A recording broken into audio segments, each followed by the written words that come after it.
I don't know. Ah, Um, all right. if it's okay with you, I could read the Statement of Unity. Yeah, that's fine.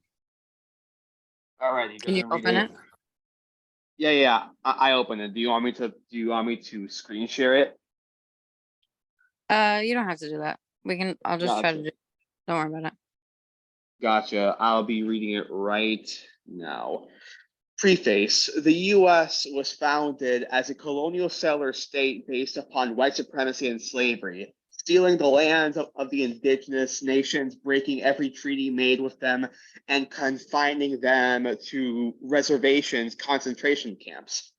As the country became more powerful, as the country became more powerful, the eagle sank its claws into other nations, making war on Mexico and grabbing its northern territory, invading Cuba, Puerto Rico, Hawaii, and the Philippines, and either annexing them outright or making them colonies or neo-colonies. And in the 20th century, it became the major imperialist power in the world, exploiting both the people within its boundaries and those in every other country, bullying them with military interventions and robbing them of their right of self-determination. As Hui Nguyen stated, we have two enemies to fight: racism and capitalism. Between the two, capitalism is primary. Racism is a byproduct of capitalism. The working people of the world, of every ethnicity or nationality, face a common enemy that's destroying life on Earth. Our enemy is a small ruling class of property owners, controlling most of the world's wealth and resources. We must have our basic needs met to live a good and meaningful life: food, shelter, healthcare, education, freedom from oppression by the state, and peace with other nations. To obtain these essential things, for life, we must have the power to see to it that the abundance that is available is shared equitably. Statement of Unity for the Second Rainbow Coalition. The legacy of the Rainbow Coalition dates back to its founding on April 4th, 1969, by the original Black Panther Party, original Young Lords, and Young Patriots organization. A number of other organizations joined the coalition not long afterwards, such as the American Indian Movement, Brown Berets, Rising Up Angry, the Red Guards, and others. Since the founding of the United States, the masses had developed a number of popular movements that had come together to fight back against the capitalist imperialist system in various ways around particular demands. Nevertheless, none had established a movement quite like the first Rainbow Coalition. The historic movement was the first of its kind that established a model of class struggle like no other. Its charismatic leader, Chairman Fred Hampton, of the Illinois chapter of the original Black Panther Party, stated that at the end of the day, we weren't engaging in a quote unquote race struggle. He said that it's a class struggle, God damn it. By uniting by uniting with the various oppressed ethnicities and masses, they were able to bridge the gap between the various ethnic communities that white supremacy and that white supremacy had long sought to keep divided. This class solidarity equipped them with the material basis and class consciousness to see their common class condition, to see their common sorry, to see their common class condition. Therefore, the necessity to form a united front against their common class oppressor, the capitalist imperialist ruling class. The ruling class viewed this as the greatest threat to their class rule, and subsequently used the entire repressive forces of the state, police, courts, jails, prisons, and intelligence agencies, etc., in order to crush the emerging revolutionary socialist movement. We refunded the Rainbow Coalition on May 14th, 2021, with the intent of upholding the legacy of the original Rainbow Coalition. We believe that this historic example is the model of the United Front that will best serve our class liberation. By upholding the 10-point program of the original Black Panther Party, which was subsequently adopted and later expanded by the original Young Lords, Young Patriots organization, and all other original Rainbow Coalition members, we establish our pragmatic unity. The 6 disciplinary rules that we uphold ties all organizations in our coalition to a common professional discipline. History has bestowed upon our generation a common class mission to fulfill. The representatives of the capitalist imperialist ruling class, represented by the Democratic Party and the Republican Party, cannot liberate us. It is in their class intention and interest to uphold our common class oppression. Therefore, it is only we, the oppressed masses of all ethnicities and nationalities, who must build the necessary class solidarity, class consciousness, organizational structures, and a united front that will ultimately liberate ourselves. This is what the Second Rainbow Coalition is committed to. This is the historic mission we intend to fulfill. Dare to struggle, dare to win. All members of the coalition, New African Black Panther Party, American Indian Movement, Indiana, Kentucky, White Panther Party, Green Party of New Jersey, Poor People's Army, La Masa Nacional de Brown Berets, Fury, Feminist Uprising to Resist Inequality and Exploitation, and NASO, North Alabama School for Organizations. The 6 disciplinary rules. Number 1, members will conduct themselves in a manner to bring credit to the coalition and will treat others with respect and politeness. Number 2, members will be sober when on Rainbow Coalition business and will not engage in any criminal activity while a member. Number 3, no member will engage in violence except in the extremity of self-defense. Number 4, members will not gossip nor be divisive to the unity of the Second Rainbow Coalition. Number 5, members will not act as informers nor work against the purpose of the Second Rainbow Coalition. And number 6, nobody is authorized to speak for the Second Rainbow Coalition unless authorized to do so. New Era Young Lords, SURJ, showing for racial justice, guarding rebellion, of August 21st, 2021. And that was my fault. I sent you an older copy, so it's actually the New England Woodland chapter of the American Indian Movement, and I believe Surge is not involved anymore. Give me Thank you. No, that's my fault though. Give me 1 second. My son just walked in the door. Hold on 1 second, and then I'll start reading. No problem. And if by any chance you can't read, I'll happily read it. No, he was showing me. He was giving me clothes. Thanks. All right. All right. So, okay. So since I'm screen sharing, I can't really see what's going on. So if somebody wants to like cut in and say if they have, either a point or whatever, I might not see your hand. So if I just keep going and you really have something to say, kind of let me know. All right. Alrighty. All right. So chapter 9, Yellow Thunder. We can't see your screen. You can't say, oh, what did I do? Nope. Hold on. No, I switched it already. That's my fault. Hold on.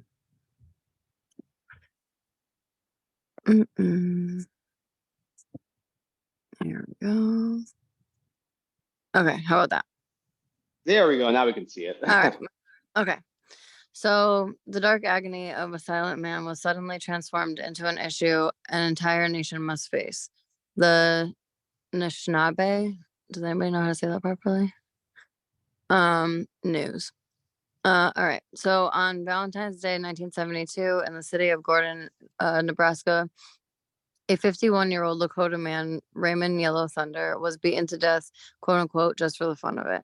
Leslie and Melvin Hare, two white sons of a wealthy rancher, grabbed Raymond from the street and beat him to the ground. They dragged him into Gordon American Legion post number 34, where a dance was in progress. The Hare brothers stripped Raymond Yellow Thunder naked from the waist down and forced him to dance at gunpoint to provide quote unquote entertainment for the crowd. Then the Hare brothers beat him again. They were joined by 2 other men, Bernard Lutter and Robert Bayless. As the manager of the Legion Post later testified, quote, Nestle trumped him good, end quote. Then the brothers invited the spectators to participate, saying, go ahead and hit him. It's fun. One of the white women thought it would indeed be fun and got in on the act. While After a while, people got bored with beating and kicking Yellow Thunder and gawking at his nakedness, so the Hare brothers dragged him back out to the street again. On February 20th, Raymond Yellow Thunder's dead body was discovered stuffed in the trunk of the Hare's car. According to one report, Raymond's body was found inside his own pickup truck. The Hare brothers were arrested on second-degree manslaughter, a charge for which nobody in that part of the state had ever spent a day in jail. If the victim were an Indian, the brothers were immediately released, or if the victims were an Indian, that's what I should have said. The brothers were immediately released without bail pending trial. Raymond's relatives were denied their right to view the body, which had been quickly sealed in a coffin without any preparation for burial. The prosecutor called the brutal murder a, quote, cruel practical joke done by pranksters, end quote. He also referred to the killing as a quote unquote incident. Sounds kind of like Emmett Till a little bit, huh? When Raymond's relatives pried open the sealed coffin, oh, really sounds like Emmett Till now. It was found that his brain had swelled badly from the bleeding and that his body bore marks of having been beaten with fists, boots, and with heavy instruments such as a hammer or tire iron. The prosecutor remarked it wasn't as bad as they made it out to be. He wasn't castrated. Wow. To that, an Indian woman replied, "Oh, is this Raymond Yellow Thunder still alive then?" The case might have been dismissed like so many other crimes against Indians that had AIM not stepped in. Raymond Yellow Thunder was a kind and humble man. He was a member of the Oglala Sioux tribe and a grandson of the famous chief American Horse who had fought Custer at the Little Bighorn. Raymond loved kids and would often babysit children of his relatives. He worked as a ranch hand near Gordon, but spent weekends at Porcupine, South Dakota on the Pine Ridge Reservation. On these occasions, he always brought bags of groceries for his little nephews and nieces, even though he had little money and none to spare. He was loved by all who knew him, but no one in a position of authority made an effort to bring his murderers to justice. His three sisters wanted his body exhumed. They wanted the Hare brothers to stand trial for murder. But to the authorities, Raymond Yellow Thunder was just another dead Indian. Neither the Oglala Tribe Council nor the FBI was interested in pursuing the case. AIM was holding an Indian leadership conference in Omaha, Nebraska, when the news of Yellow Thunder's murder came in.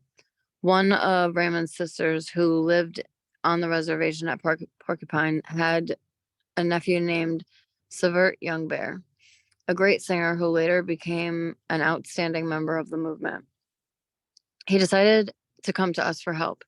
At the same time, Virgil Kills Straight, another Pine Ridge man, called us to say that the men who had murdered Raymond Yellow Thunder were still running around free. All of the AIM members who were present decided right then to put our hearts and all of our resources into getting justice for this murdered man. We formed a caravan on the spot, filling 2 buses and some cars.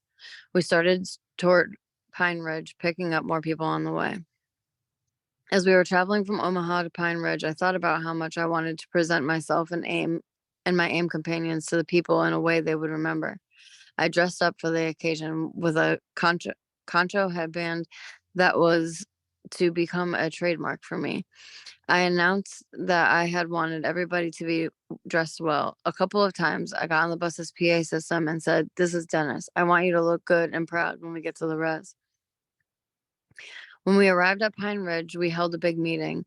The place we were in was packed to overflowing with Pine Ridge Oglalas, AIM people, and Indians from other nearby tribes. We were treated to a hero's welcome. I told the crowd that we would no longer tolerate being abused and murdered. I said, "If AIM cannot protect our people, it might as well just pack up and disappear." The attitude of white rednecks in South Dakota and Northwest Nebraska is that they can kill an Indian just on a whim and get away with it. But they should know now that if they point a gun at us and pull the trigger, somebody might get it into his head to shoot back. AIM will take any and all steps to ensure justice for our people. We are prepared to die in this cause. We had a discussion on whether to go to Gordon armed or unarmed. AIM's spiritual leader, Leonard Crow Dog, held an all-night ceremony. He said that the spirits had told him to carry the sacred pipe instead of the gun, to go to Gordon with the power of the Indian sacredness. We all agreed on that. We started out for Gordon, Nebraska from Porcupine, South Dakota on March 6, 1972. First, Crow Dog prayed and sprinkled sacred gopher dust over us. The same medicine Crazy Horse had always used before going into battle to make himself bulletproof. Then our caravan got moving. It consisted of one chartered bus and about 200 cars. It was a sight to be seen, our biggest demonstration yet. As we neared Gordon, panic spread amongst its white citizens. As one newspaper put it, quote, they went bananas.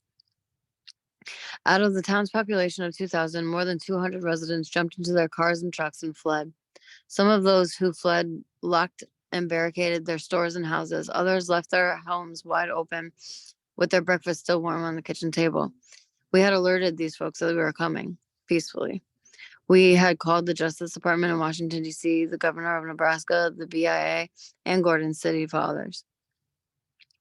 We also called the highway patrol to escort us into town. Our caravan went down Broadway and made its way through the business district. The streets were empty, though there was a small cluster of men throwing beer cans and bottles at us. We ignored a firecracker that one of them tossed in our direction.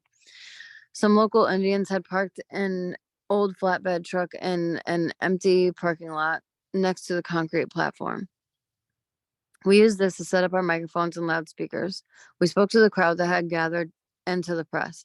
We took over the town hall and the mayor's office without any opposition.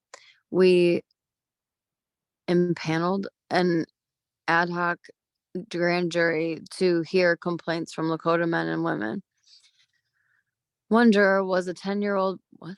One juror was a 10-year-old boy because he wanted kids to be part of the proceedings. And as a result of negotiations, all agreed that a Gordon Human Relations Council would be created in which both the Indian and non-Indian communities of Gordon would be equally represented. One of our priorities was dealing with police brutality. We offered proof of constant harassment of Indians by law enforcement officers that was routinely ignored or dismissed without investigation. For example, several Indian women accused a police officer named John Paul of raping Native girls. One of the women stated, quote, he waits outside the cafe for any Indian woman, follows her for about a block, forces her into his police car, and takes her 2 or 3 miles out of town. Then he abuses her, end quote. Marvin Ghost Bear spoke of one incident where an Indian girl was brought into jail by Officer John Paul, who tried to fondle her.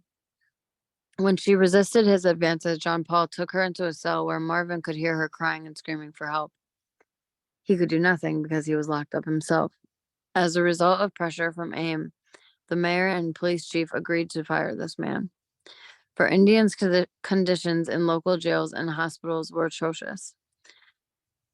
Schools were bad also. As boys grew their long hair, and braided it, teachers beat and harassed them. We elicited a long list of complaints. State and local officials listened to us, agreeing to put things right. We got a promise that Indian teenagers who were charged only with misdemeanors would not be placed in jail with adult criminals. We set up a phone chain, enabling us to keep track of offenses against Indians and take prompt action when needed. An agreement was signed whereby a federal grand jury would thoroughly investigate Raymond Yellow Thunder's murder. I felt that we had won a victory. Whites and Lakotas celebrated the beginning of a new era of understanding between us and the Gordon Auditorium. Severt Young Bear came with his porcupine singers. He brought the drums and his singers to the center of the dance floor. Among the songs was one that grabbed me and made my heart beat faster. It had no words and it did not need any. Severt told me that nobody knew exactly who had first performed this song, but he was sure it was a young Oglala boy in his mid-teens. Later, that song became our famous AIM song. Crow Dog said, quote, the sacred power of the eagle is in this song. Thunder power resides in the drum. It represents the sacred hoop, end quote. The trial for the murder of Raymond Yellow Thunder was held at Alliance, Nebraska. Leslie Hare was sentenced to 6 years in jail, and his brother Melvin got 2 years, both on a charge of manslaughter. Wow, that's gross. The Hare brothers should have received the 10-year sentence prescribed by law for their crime. Still, without aim, they would have gone free without serving a single day. All across the country, AIM was given credit for fighting for the rights of Indians everywhere when no one else had the courage to do so. The March on Gordon changed things for Lakota people, for AIM, for American Indians everywhere. It issued a warning to racists in the whiskey towns surrounding the reservations that if they killed an Indian, they would be tried and jailed. AIM would make sure of that. And so were elated. Among the Lakota people, many felt that Gordon was a turning point. The Indians didn't have to take the abuse anymore. Hundreds of them joined AIM. As Mary Crow Dog put it, quote, Gordon was flint striking flint, lighting a spark that grew into a flame at which we could warm ourselves after a long cold winter. We had to bury Raymond Yellow Thunder in a ceremonial way. We talked to his sisters. They said, we don't want him to be buried by a white man. And we all agreed that he should be put to rest in Porcupine, a place he loved and where he had made his home for a long time.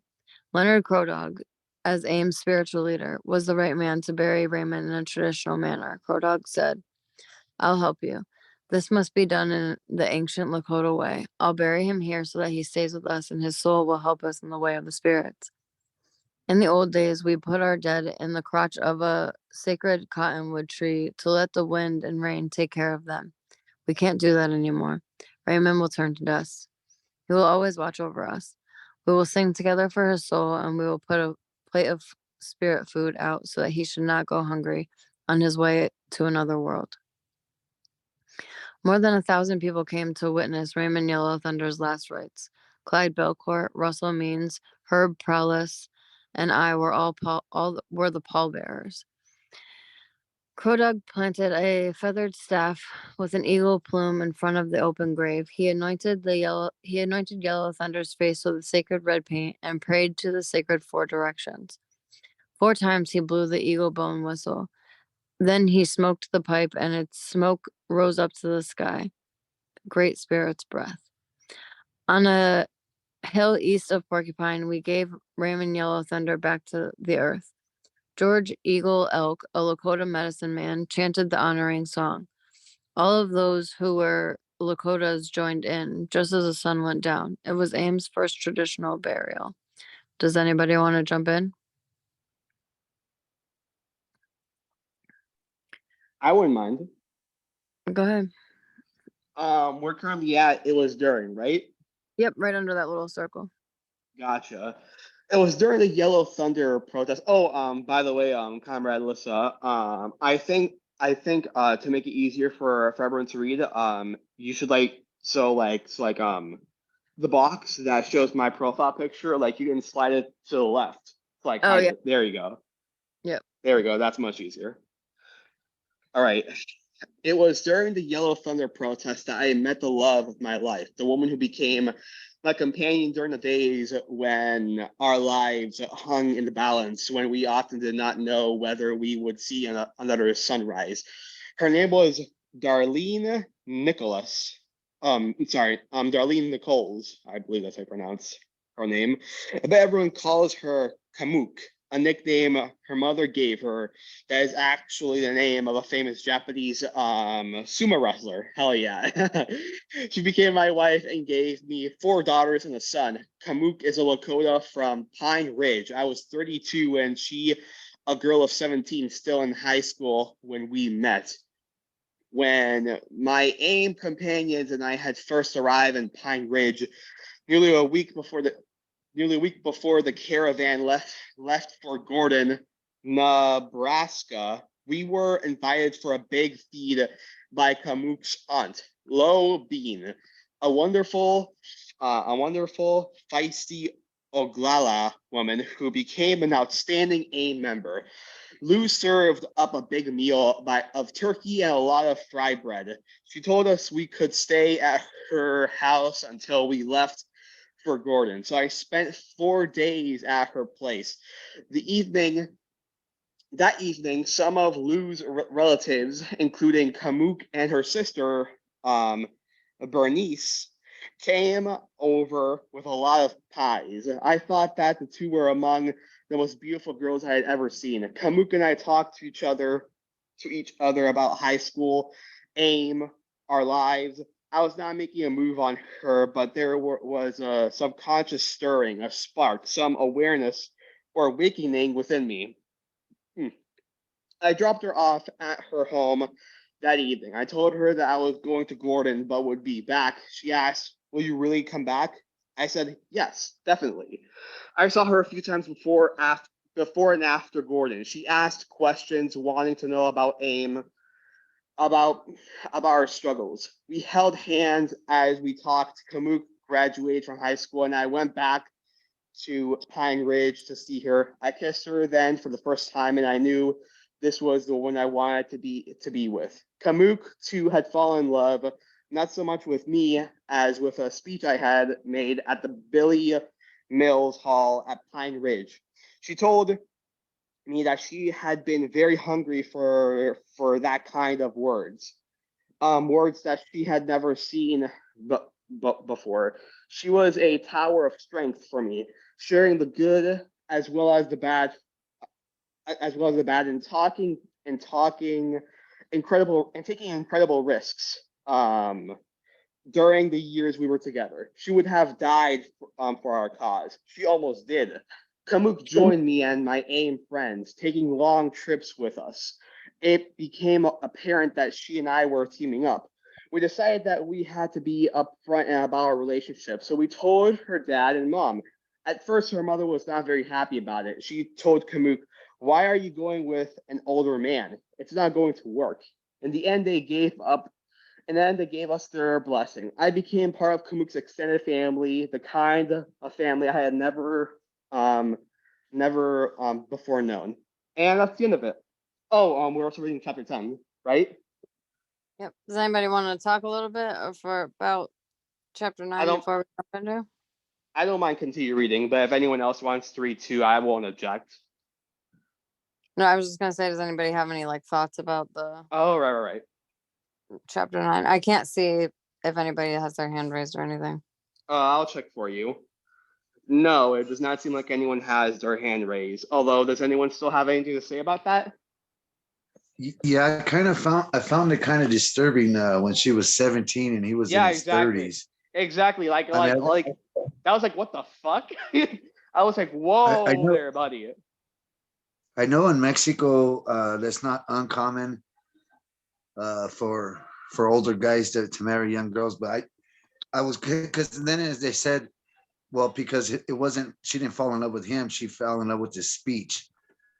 The one thing as revolutionary comrades, we definitely got to be careful and not use our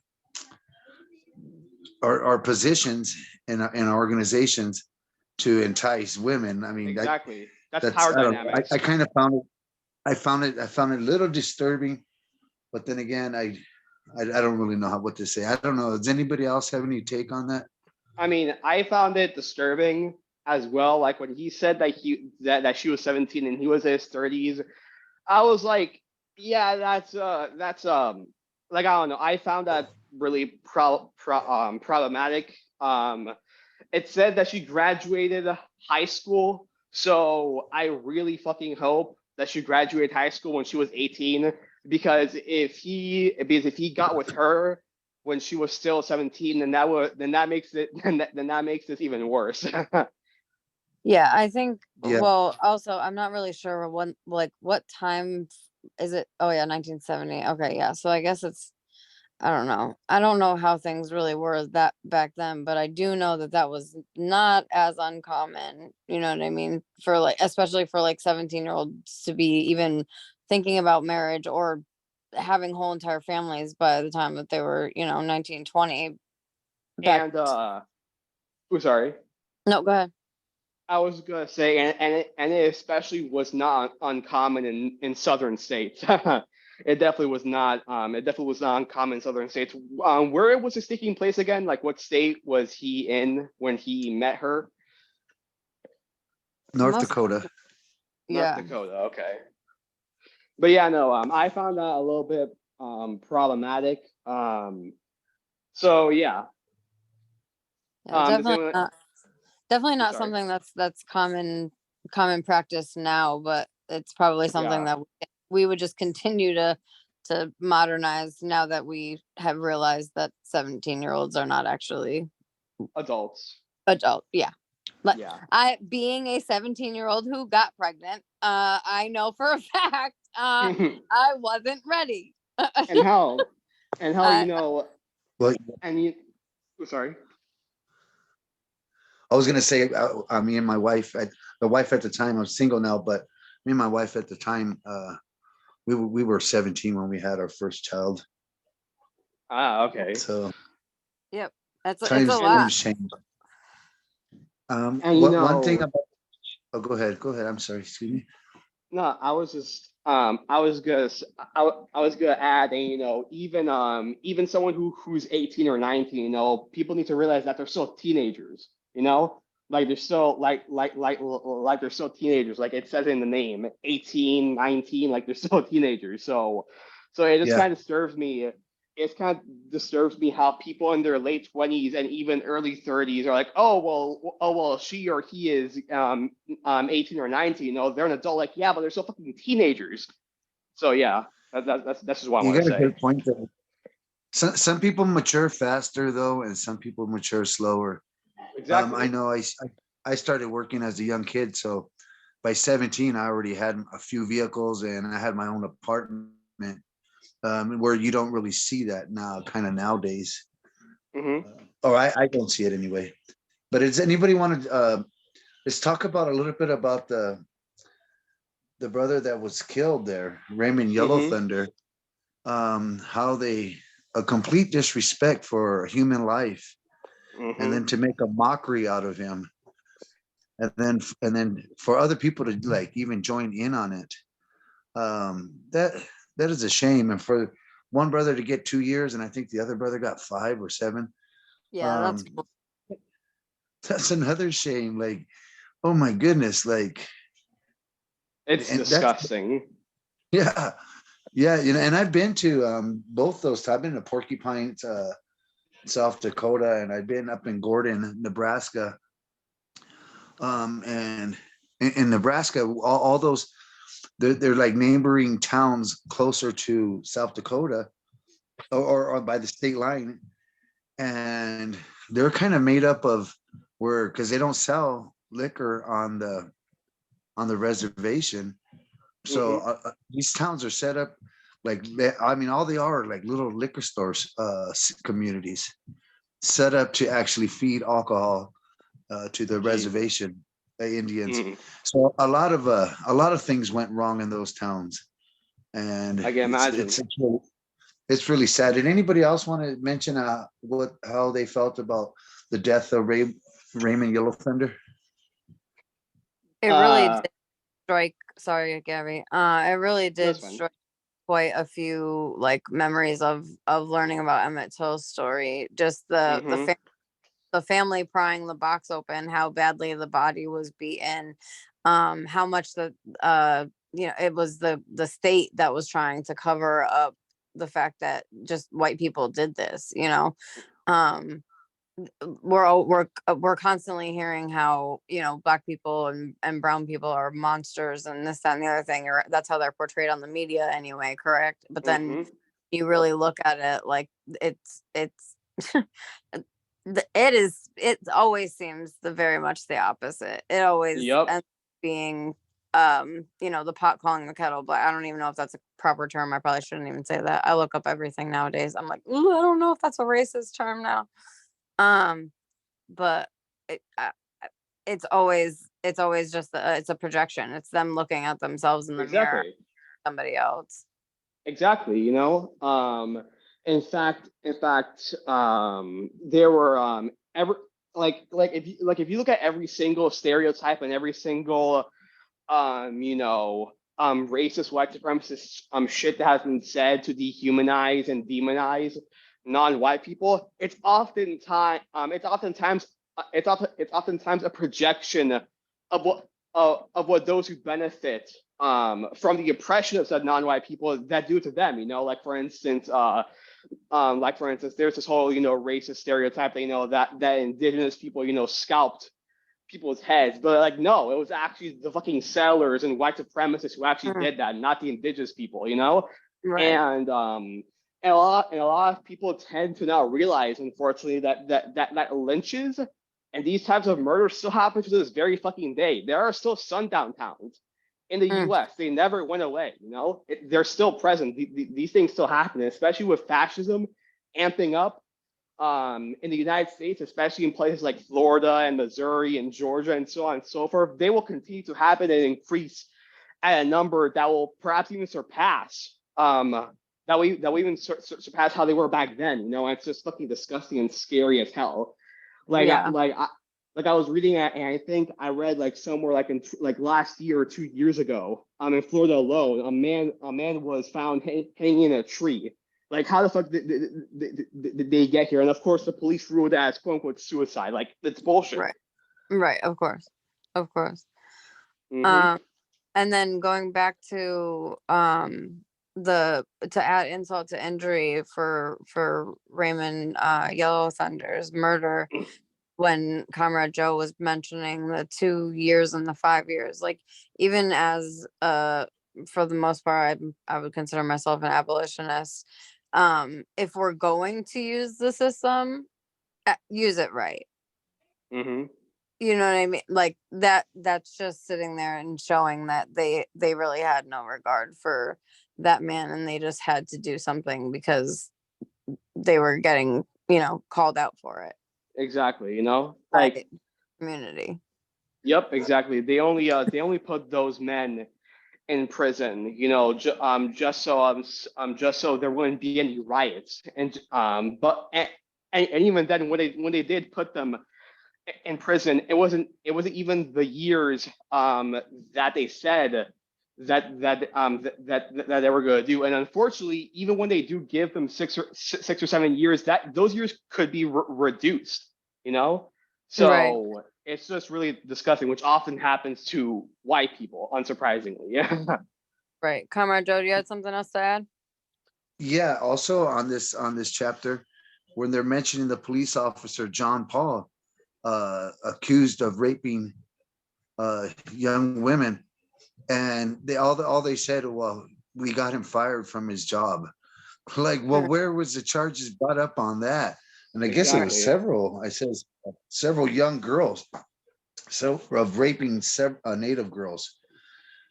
So I mean, we're that's another thing that's really disturbing in that chapter. And I'm glad that AIM went over there. And even though they only got 2 or 5 years and that police got fired, at least there was some action, because like they said in the chapter, there would have been no action taken had they had not stepped in. And that's absolutely. all. I know we have another chapter to read it. Yep. Okay. Yep. Mm-hmm. They would have just continued doing their bullshit if the community, and that's what keeps happening now too. Like, Yep. for example, I think the Tyree Nichols case is what's coming to mind right now. Yep. Like Tyree the Nichols. yep, the community that happened like a month before anybody knew about it, because people started like the community activists started driving around and being like, this story doesn't make any sense, like this doesn't, and they started like pointing, they would go by like different camera angles and stuff like that, and they started doing their own investigation trying to figure it out, and that's how it started to, like, they started to realize that there was clearly foul play and that stuff. But that just Yep. also goes back to the whole like people power, and that we gotta be holding these people accountable, because obviously we're not quite we're not quite revolution ready, but what we we do got to hold people accountable where we're at right now, I guess. Mm-hmm. And unfortunately, and after I say this, I think it's best that we continue reading the chapter. Yep. But unfortunately, even in cases where where police are fired or whatever, they're still compensated for. Like they still get paychecks even after they get fired. So even still, it's like nothing really happens. The only thing that happens is that they got fired from that position, but they'll most likely still get compensated. And who knows maybe even though they got fired in that specific police department, who knows? Maybe they could get another job in another police department with no consequences or punishment. And it's just really disgusting. Absolutely. I was gonna say they just like push papers around and go different districts and stuff, and they either like do it, internally where it's, some behind the scenes shit where they Yep. all know what's going Ties. on, or they're just so far from each other that it's just overlooked. Yep. But anyways, I think it's best Yeah. that we start reading chapter 10. Yeah, go ahead. Okay, chapter 10. Fishing in troubled waters. Oh boy, I am not good at reading cursive. The whites stole the whole country. Sure as hell they did. They stole the air, the grass, whatever they could get their hands on. And why should we go on licking their damn butts? I'm getting old and cranky, so I say anything that runs through my mind. Fuck yeah. Mirtha Grass, Polka. Fuck yeah. In May 1970, at Cass Lake, on my own reservation, a confrontation took place between us and the whites living on our land, that almost turned into a shooting war. The conflict had simmered for more than a year before it finally exploded. The state of Minnesota had always acted against our people in favor of whites who had bought land on our reservation. Vacation homeowners, storekeepers, tourists, and the so-called sportsmen, deer hunters, and anglers. The state enforced rules and regulations that destroyed our people's livelihood by forcing us to take our hunting and fishing license and deciding for us how much game and fish we could be allowed to take.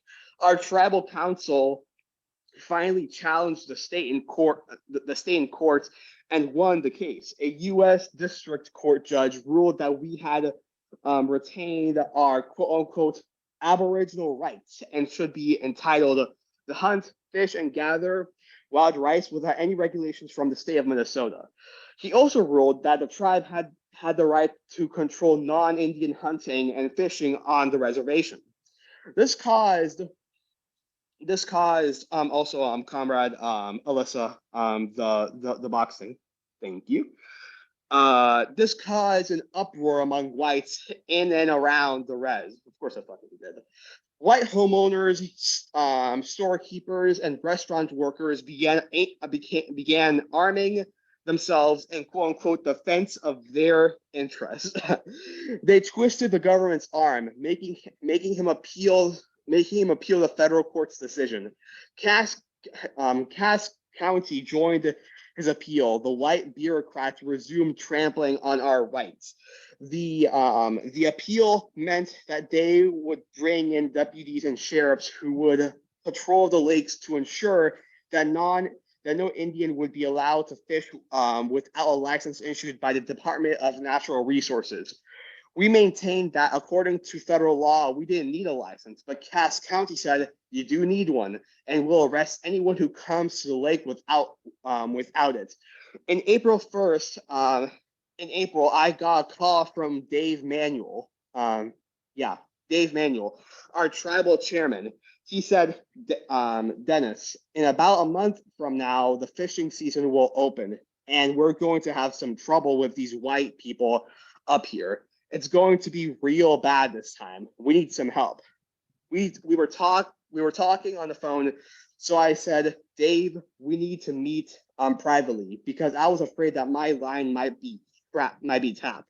We did meet. Dave, Clyde, Belcourt, and I. We agreed that AIM would come up and make sure that Indians got on those lakes to fish without a license. We would be the security for the fishermen of the tribe. I issued a call to our chapters to come to Cass Lake. We had a huge gathering there a week before the start of the fishing season. A very nasty deputy by the nickname of Big Red, who used to beat up on Indian people, had just become a sheriff. Sorry.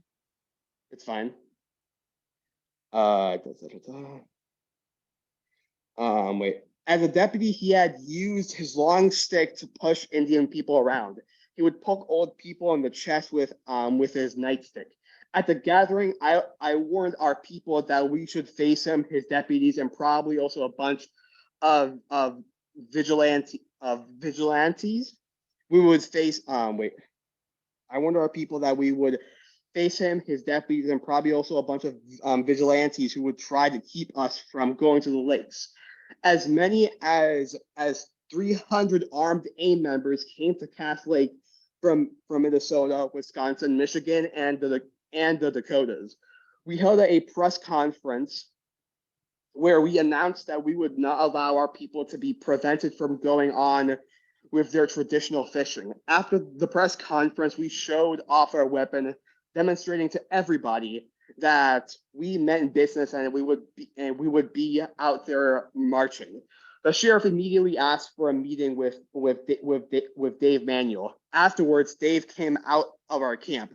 He told me, Dennis, the sheriff said that they're going to arrest your people if you come to town.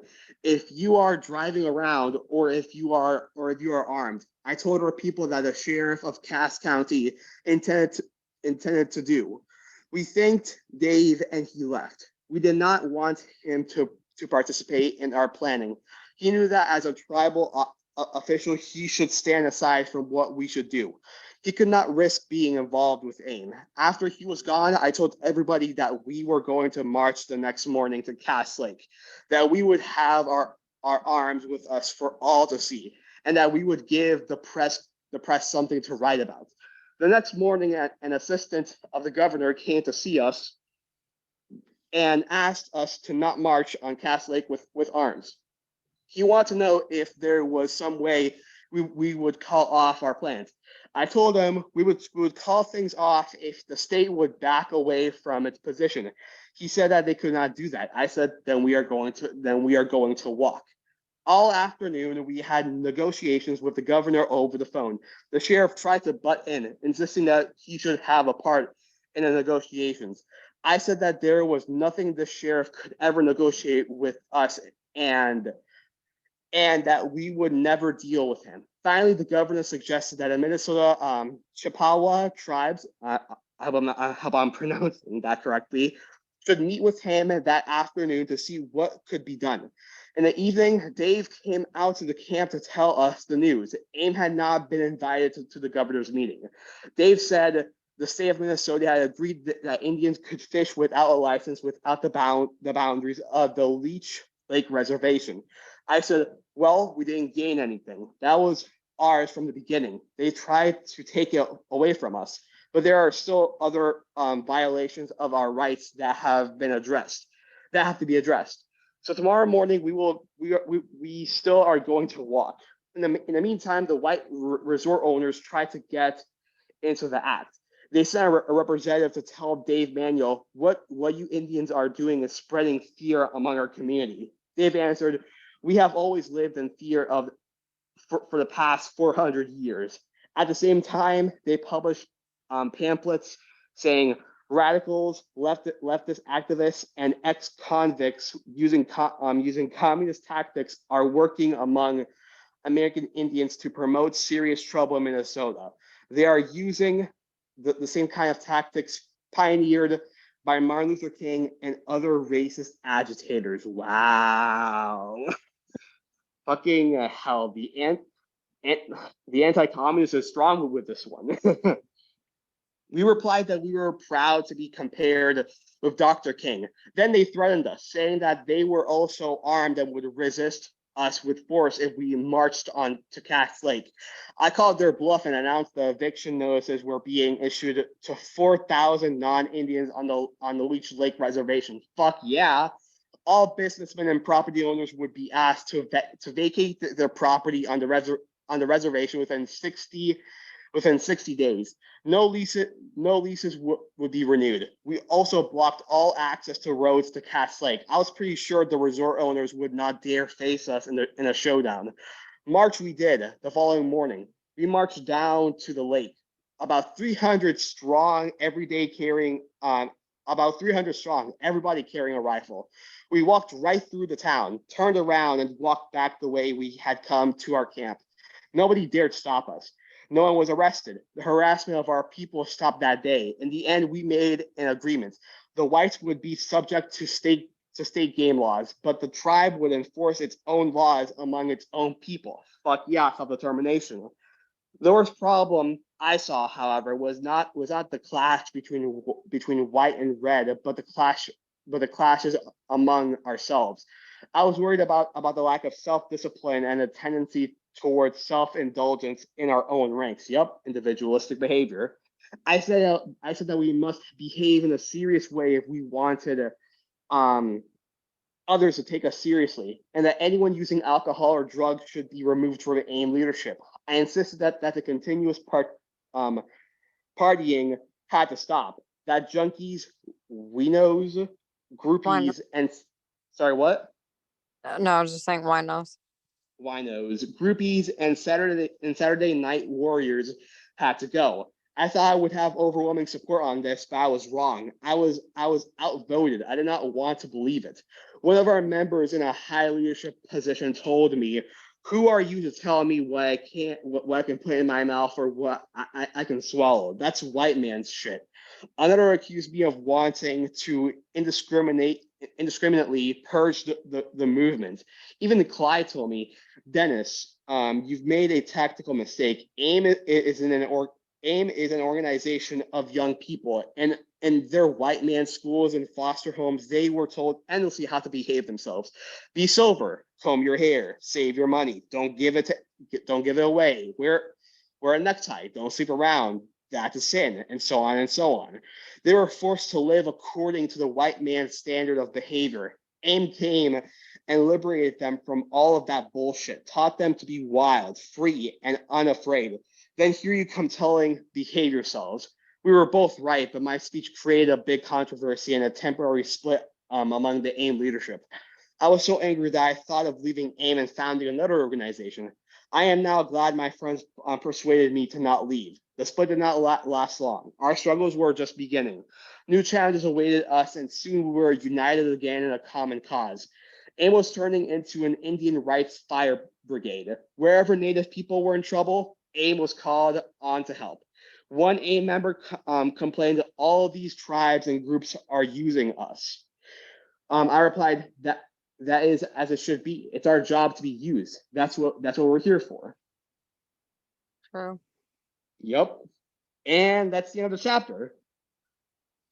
Sweet. Hell yeah. See. Let me find you guys again. Okay. All right. Hold on. What the heck? Live Oh no, broadcast. sorry. I'm sorry. I was gonna say Kwame left. I just noticed that. Oh yeah, he had to drive. Hold on. Damn. What time did I say? Okay. I don't know what that means. Um. All right. That was a lot. Does That anybody was have indeed a lot.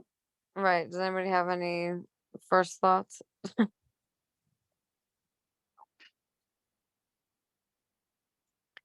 Um. I love the power in numbers. That's for sure. Indeed. That was just completely badass when they faced off against the fucking sheriff and those white supremacist landowners against the reservation. That was fucking beautiful. And that right there, that is what inspires self-determination and self-liberation. When the masses see that these tactics work and they cause actual change, more will flock into the ideological and political line of the Vanguard Party, and that's exactly what AIM did. Yep. Yep. Completely agree. Although I do wonder how exactly was the split resolved. Because in our own statement of unity, it says that Panther members should not be under the influence when engaging in Panther issues. So I wondered how exactly did they manage to deal with that contradiction within the party. Yeah, I wonder if that'll get covered at some point later on in the book. Because on one because on one hand there because on one hand there free because on one hand there needs to be both freedom and discipline. There needs Right. to be there needs liberation cannot last long without democratic centralism. Yeah. Like here, our deal is just when you're like on duty. You know what I Yeah, mean? that's probably what they did. They were like you can use drugs and drink alcohol as long as you are not on duty, as long as you're not on aim duty. So that's probably what they did, most likely. Yeah. That seems like the safest bet. And like as long as you're not like in like complete active addiction, you know what I mean, where you're sick Yeah, or something, exactly. lines would probably there'd probably be um some type of moderation. You know, Some sorry. risk.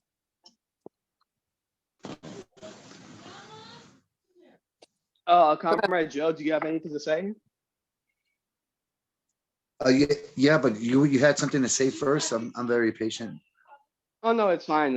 I was just going to make a little quick remark, and I was going to say I wonder if the Bolsheviks or the Chinese Communist Party faced the same issue when it came to drugs and alcohol. That's all I was going to say. I'm not sure. Well, as Brown Berets, one of our code of conducts is not to be consuming drugs or alcohol, but when we're on events or in uniform, period, even after the Hmm. event. So we definitely have to take our beret off after the event to have a beer or two. Yeah, But exactly. one of the things in the readings here, I'll just reread it so you guys know exactly what I was talking about.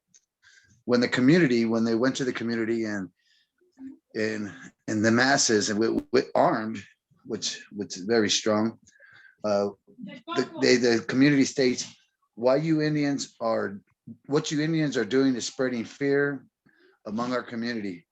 But then Dave responds, well, we've always lived in fear for the past 400 years. Yep. I thought that was a real key point. But after that, this is another thing that I really liked, and I kind of caught that you liked it too as you were reading. But at the same time, the community published pamphlets saying radicals, leftists, activists, and ex-convicts using communist tactics are working among the American Indians to promote serious trouble in Minnesota. That was pretty heavy. And then they compared it to they are using the same kind of tactics pioneered by Martin Luther King. And I thought, well, how stupid is that? Because he was a peaceful protester. Exactly. I mean, I could have seen if they would have said Malcolm X, then I was like, oh, well, that makes sense. But that just shows us how ignorant they were in that Yep. community. And so they mentioned Martin Luther King and other racist agitators. Standing up for your rights is not a racist agitator. Exactly. So I I just like that in that reading. That's all I had to say. Yes. Yep. I was gonna say, liberation and freedom for the oppressors, it is oppression for them. When the masses want liberation, it feels like oppression to the oppressors. So when they mentioned, that their community was afraid, it's kind of like, yeah, because your privilege is being taken away from you. Instead, privilege is directly linked with benefiting off of the oppression and exploitation of being on indigenous land. So yeah, so yeah. Yep, that's exactly right. Johnny? Yep. Oh, I just wanted to say that this chapter was really powerful, especially Indeed. about organizing and definitely not tolerating bullshit and people who are just there to be there. It was Dennis was really wanted to make a stand. It didn't matter who got in his way, and definitely knew what the people deserve and what they wanted deep inside. Because it seemed like he already seen this many times before, and he didn't want to go through it again. And I feel like it just gets powerful every time he's struck by some sort of authority from the law, and he just seems to break it down. I have a poem that I want to read that's similar to this chapter, if y'all don't mind. Sure, go ahead. Okay, this is from my first book, and it's called I Almost Stopped Writing. I almost stopped writing, then I realized my ancestors cry out to me, fight the battle society denied them at birth. Years ago, something was taken away from us, and now we're here to reclaim what's truly ours. Our missing children, our stolen land, our humanity, which was stripped away during our sleep. Somebody paid good money for this treacherous theft to have occurred. This nation wants us to turn against one another, make us easy prey. This is not my country. They don't give us a chance to express our radical beliefs. It's all political. This country wants to keep us down, keep everyone weak. I almost stopped writing. Then I realized while you were too busy giving up, I was on the battlefield writing poetry. And when the pen runs dry, I can always use the blood that was left behind. There is no tomorrow if we don't reclaim the things that were stolen in the clash of our people. When the fire and brimstone finally stop burning its last victim, you will know I was here to retaliate with my poetry. When we stood here and made a stand, we never surrendered our power to any man. Let it be carved in stone. This is indigenous people's land. You can take away our lives, but not our souls. Our voices still roam here to tell the story of our forgotten glory. Thank you. Beautifully said, comrade. That's beautiful. Oh, thank you. You know, Yeah, thank I'm you. actually, your book is on my list, so I'm gonna eventually get it. Oh, that's cool. Thank you. That was awesome. Mhm. Hey, brother Johnny, have you heard that Spanish song, Con la tinta de mi sangre? And to translate it in English for those that don't speak Spanish, with the tint of my blood. It was a person that was in prison and didn't have a pen or anything like that. So he actually, in the song anyway, he used his blood to write the letter and stuff like that. So I like that one. Oh, Oh, that's wow. cool. Was this based on a true story? I'm not sure, but you know what? I'll send you the song through. I'll take it on Zoom. What you call it? YouTube, and I'll send it to you so you can hear it. Yeah, I would like to hear this or read it, whatever I have to do. Sounds interesting. Yeah. Oh, okay. I just wanted to throw that in, but hey, it's great reading, and I always appreciate it to hear your readings. Oh, thanks, comrade. I always love reading too. Hell yeah. Yeah, You know, something that I really love about these chapters, and I don't know if anyone else has noticed them, but as they continue to go on and on and on, sorry, I'm bad with name. What's the author of this book again? Dennis, correct?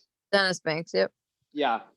As the chapters go on and on, I love it how Dennis Banks becomes more and more radical because if y'all don't remember, I think it was in chapter 3 or chapter 4 maybe. Dennis said, you know, that they want to have, you know, a peaceful and non-violent, you know, protests.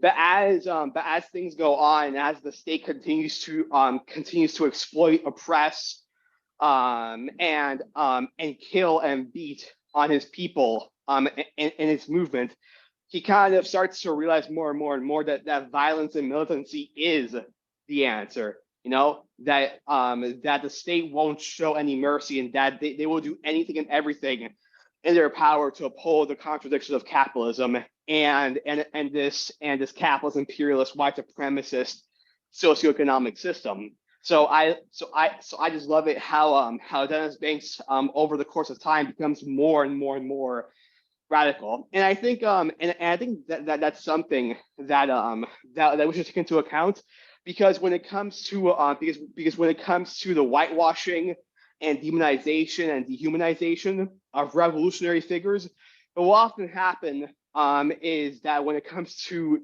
media, within the United States, they will often represent these revolutionary figures as one note people, static individuals where they never changed or really adapted, and where they will whitewash and defang their original revolutionary beliefs. Prime example of this, Martin Luther King.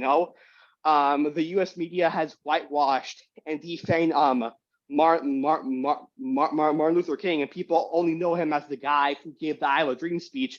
But Martin Luther King was not static.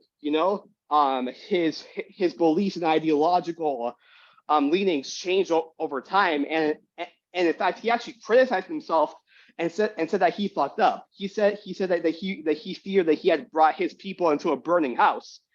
And so when analyzing and observing revolutionaries, it's always important to remember how the state, regardless if they demonize them or whitewash them, will always portray them as these one-note people, that they'll either portray them as these monsters who were unhinged and killed in the millions, or they will whitewash them and portray them as if they actually supported the oppressors. But regardless of whichever they do, they will always portray them as these one-note characters that never changed, that never evolved, and that just stayed in the same place. So yeah, that's all I want to say. Yeah, definitely agreed. Do both of you actually have your hands up? Because Johnny, I think you put yours back up. I think it might be your turn. Both Johnny and Joe have their hands up. Yeah, I think Go ahead, brother Johnny. No, that was it. I think my hand was still up, but I'm listening. Sorry about Oh. that. No, just making sure. Okay, thank you. One of the things I liked in this last chapter here we just read, and I'll just go ahead and reread it so you know exactly what I'm talking about. When Clyde Bellancourt was trying to tell Dennis Banks, like, hey, you're indiscriminately purging the movement, right? And then he tells Dennis, you've made a tactical mistake. AIM is an organization of young people in their white man schools of foster homes. They were told endlessly how to behave themselves, be sober, comb your hair, save your money, don't give it away, wear a necktie, don't sleep around, that's the sin, and so on and so on. And then they were forced to live according to the white man's tactical or standard behavior or standards of behavior. AIM came and liberated them from all that bullshit, taught them that to live wild and free and unafraid, and they have come telling. So there you come telling them, sorry, I can barely read right. It's kind of small. There you come telling them, behave yourselves. So I thought that was kind of crazy. Like, it is like that. Do this, do that, walk this way, talk this way. And they try to turn us into cattle, just and herd us up and think one way or just move one way. So I thought that was pretty cool. And that's all. Yeah, Indeed. I think that's definitely something that's different about the people that I've met in this movement, where it's like even the conversation that we were just having, the we're not going to judge you for drinking, or we're not going to judge you for whatever you want to call it. I don't know, if you do whatever recreational drug, you know what I mean, as long as it's not something that becomes a habit, where you're potentially in danger. That's not our place. Or when it comes to feeding people, I'm not sitting there and talking to you about how you need to become sober and how you should go find Jesus, or whatever the case may be. And a lot of people definitely seem to appreciate the fact that when we're out there, we're just out there to feed people. We're not out there to change your mind necessarily about anything. Eventually, hopefully, people would maybe start talking about some political stuff if that's what it comes down to. But we're not out there with our own agenda, really, right? We're just out there to be in the community and to create solidarity with people that need it. Beautifully said. You know, a lot of people, you know, when it comes to revolution doesn't just take form, doesn't just take shape in the form of in the form of guns. It also takes form. It also takes shape in the form of, you know, food, of water, of assuring survival for your community. You know, revolutionaries and revolution at the end of the day is about problem solving. You know, it's about solving the problems of the masses. Whether you are a militant revolutionary or someone who is providing a garden or organizing resources and tools to be redistributed to your community to ensure that everyone had a decent way of life, as long as you're solving the problems of your community and of the class oppression and subjugation of the masses, you're a revolutionary. You know, whether it comes in the form of guns or it comes in the form of engaging in cultural revolution through art, music, and so on and so forth. So yeah. Yeah, absolutely. I think it's definitely something that's been pointed out in a lot of the distros. It's like they're like the first thing that comes out of their mouth is, "Oh, I'm an addict," or "I'm an alcoholic." I'm like, I'm not here to do your thing. You know what I mean? I'm not here for that. Do you need Mm-hmm. band-aids? Like, like, is there something that I have that you know that you're in need of? Like, there's like one of my favorite memes. I think I might have even sent it in the UPM chat recently. Um, is like there's just like pictures of Jesus going to feed the masses, and it's like make sure that you get their tox screen before you decide to feed them or whatever the case may be. Like it just sounds crazy. That would never have been the case. We're not here to judge anybody. We're here to do a job to Exactly. get done, right? Like where the government isn't actually coming in, we're trying to pool our resources together and feed people that are struggling. Exactly. And I want to specifically point out to what they said about Martin Luther King in this party. And by the way, after I'm done saying what I'm gonna say, I'm gonna let you talk, Comrade Joe, because I don't want you to to wait for too long. But I was going to say how they're talking about how you know how AIM was following the same you know, policies or behavior of Martin Luther King and other quote unquote racist agitators. I just find it so funny because the same people who claim to support Martin Luther King today would be the same ones to call him a monster, racist, and you know who would despise him when he was still alive. You know, but because of opportunistic shitheads, they have whitewashed, defanged, and co-opted Martin Luther King to mean something completely differently to uphold white supremacy and their own interests. And similarly, and this has happened plenty of times. I mean, hell, Jesus is a prime example. Actually, you know, the same people who claim to love Jesus and follow his disciplines and teachings would be the same fuckers who would be rooting for his crucifixion when he was alive. You know, Absolutely. and that's what I was gonna say. But Comrade Joe, but yeah, Comrade Joe, go ahead. Yeah, you know, I heard something about from Malcolm X, and I thought it was pretty key point. Like what you do out in the movement or with boots on the ground, that's one thing.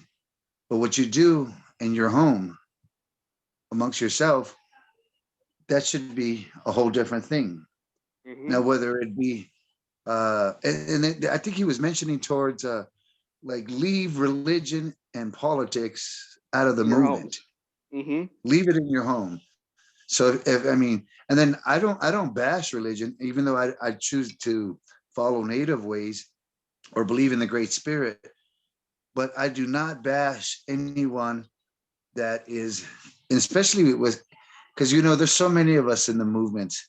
We can't over here be, like, well, oh, you're Muslim or you're Catholic or you're Christian or whatever the case may be, or you're Republican, you're Democrat, whatever. I mean, all that, it should be separate. For when we gather together in organization as the masses, we should, and whether you're gay, whether you smoke pot or whether you drink beer, whatever the case may be, that's separate from when we're out there in the streets in the movement. And I kind of liked in this chapter towards the end where even Dennis, because of a speech he made, wanted to quit. But his friends, which I would probably call us our comrades, talked him out of it. So the struggle, we're always going to face things. Mm-hmm. And so let us not quit. Let us stay strong. Let us continue staying strong. Let us support one another. When we see a brother or sister down, don't go over there, talk shit about them. Pick them up, help them out. Mm-hmm. Whatever you can do. I mean, so I kind of like that when he made that point where he was ready just to even start his own organization, instead of working within the organizations we're already in. So stay strong, revolutionary comrades. That's all I wanted to say. Beautifully said, Comrade Joe. Beautifully said. Oh, sorry, you were going to say something, Alyssa? No, I was just saying that was awesome. That was honestly, that was great. Oh yeah. And Comrade Joe, I want to specifically emphasize what you said about religion because it's so true. I've said it before, and I'll say it again. Religion is not inherently reactionary. Just with the gun and just with the state, religion itself is not inherently reactionary. The problem is how religion is co-opted and used by the state. Everything within a capitalist society is going to be used to cater to the capitalists, and this includes religion, traditions, holidays, and so on and so forth. The bourgeois will co-opt them, distort them, and use them to bolster and embolden white supremacist groups to strengthen the state.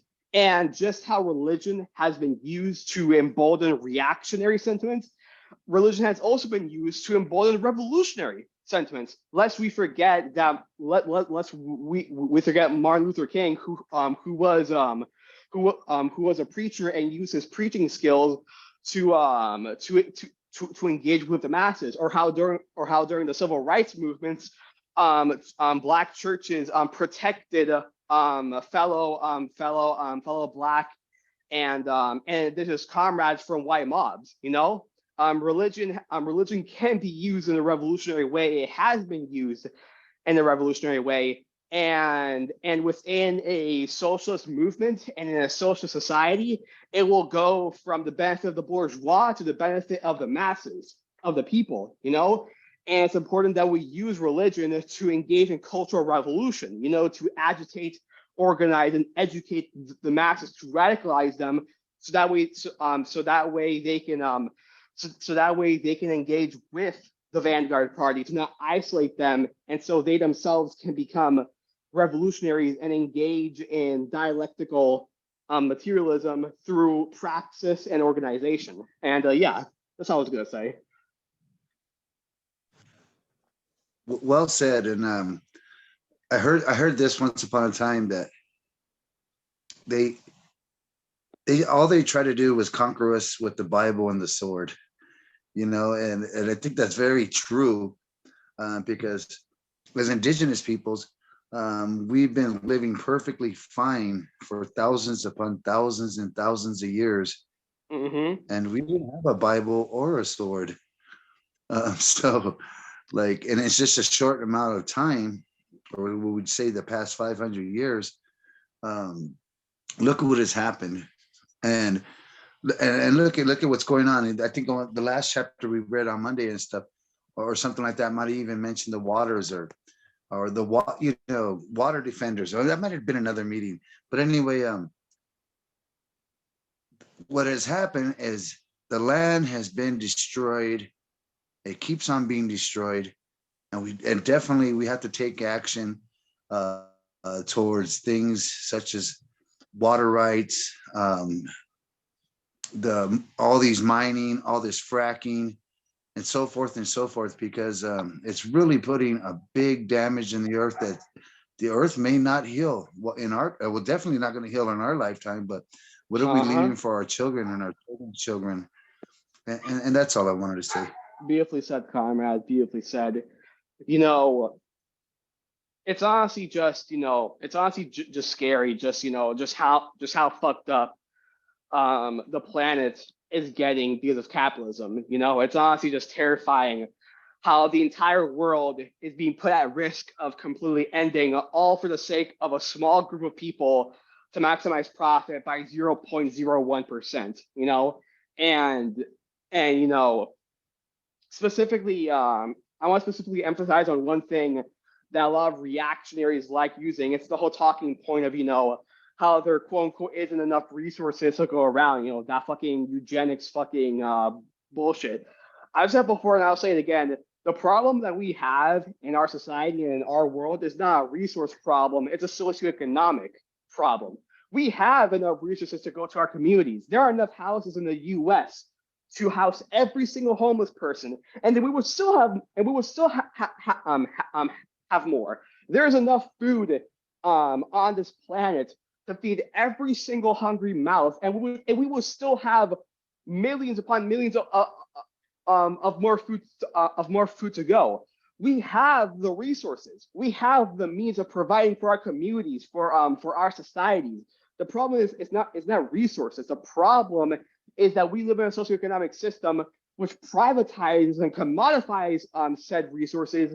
And if you can't buy it, it quote unquote doesn't belong to you. You don't deserve to have these things. If you don't give yourself fully to a society, you don't deserve to have a decent life. You don't deserve to be happy. That's that bourgeois reactionary bullshit that people that people live under and that people believe, And it's our job as revolutionaries to combat that individualistic reactionary bourgeois thought and say, no, these are human rights. If you need this to live a long and decent, healthy life, it is a human right, housing, food, water, education, and so on and so forth. If it can provide for you a decent way of living, that is by definition a human right.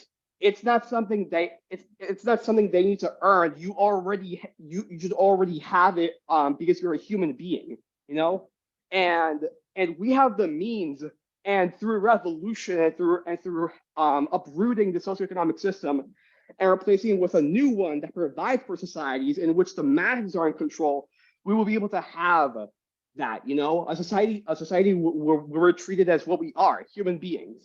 And yeah. Yeah, and that's not even asking for much. That's asking. Exactly. That's not even asking more. That's just bare necessities, and that we shouldn't never even have to ask for bare necessities. Exactly. So that's the way the system is. What does they throw away?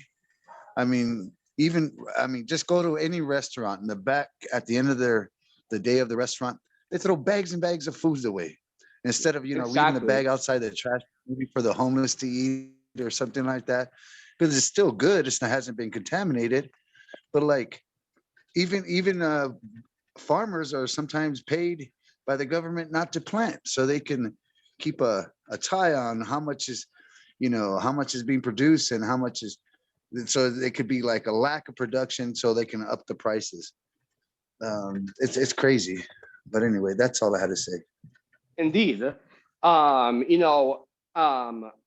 lot of people think that overpopulation, quote unquote, has to do with how many numbers are within a population, which isn't true. If there are 50 million frogs living in an environment, but said environment can provide for said 50 million frogs, then therefore the population is not quote unquote overpopulated.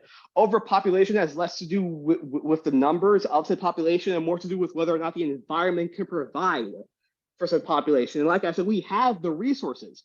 There is no such thing as quote unquote overpopulation or that eugenics, white supremacist, ableist bullshit. There is no such thing as overpopulation within human societies. We have the resources. It's just a socioeconomic problem, not a resource problem. And it's just really upsetting, how people use that, and they use the fucking survival of the fittest, and use quote unquote survival of the fittest talking points to justify said disgusting ableist bullshit, which is ironic because Darwin himself never even said that. He never even said survival of the fittest or that eugenics bullshit. So yeah. Great That's points, all. but Gabby. Great, Comrade Gabby. Thank you. Welcome. But yeah, this book was just really amazing, and it just shows how through providing for your community through survival programs and grassroots movements and cultural revolution, that will further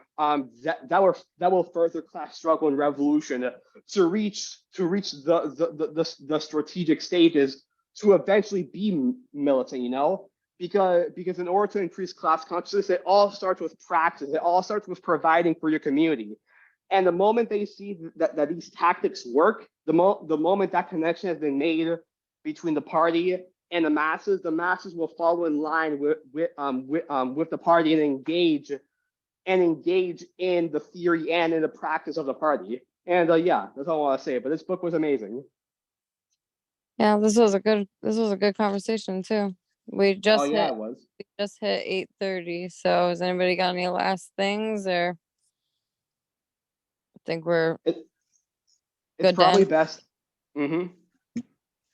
Yeah, we should probably end because someone had also told me like, let us not make the videos like 2.5 hours long. It's going to discourage people from watching them. Exactly. We're we can already keep it- reaching. We're already reaching an hour and a half. Yep. Yeah. All right. Well, I stay think strong, revolutionary comrades, wherever you walk, and all power to the people. All absolutely. power to the people. All power. Dare to struggle, dare to win. Good night, y'all. Right? All right. Good night. Good night, y'all.